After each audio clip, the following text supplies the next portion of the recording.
Federation versus Freedom by Babasaheb Ambedkar. 7. Part 9. Some of you will ask, how can India secure dominion status?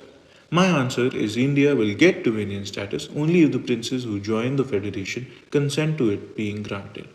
If the princes object to the grant of dominion status to India, then India cannot get dominion status. The federation places the strings of India's political evolution in the hands of the princes. The destiny of India will be controlled by the princes.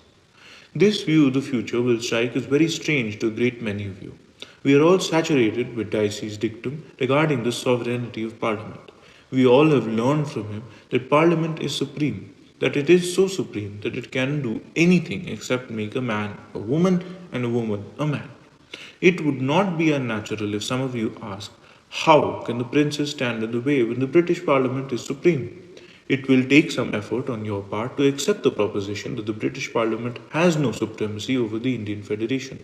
Its authority to change the federal constitution now embodied in the Government of India Act is strictly limited. Indian politicians have expressed their sense of sorrow and resentment over the fact that the Indian legislatures have not been given by the Act any constituent powers.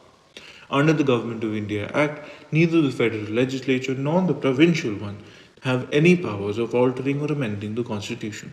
The only thing which the Act by virtue of Section 308 does is to permit the federal legislature and provincial legislature to pass a resolution recommending any change in the constitution and make it obligatory upon the Secretary of State to place it before both houses of parliament.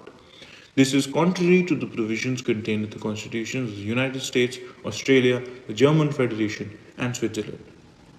There is no reason why constituent power should not have been given within certain defined limits to the legislatures in India when they were fully representative of all sections and of all interests.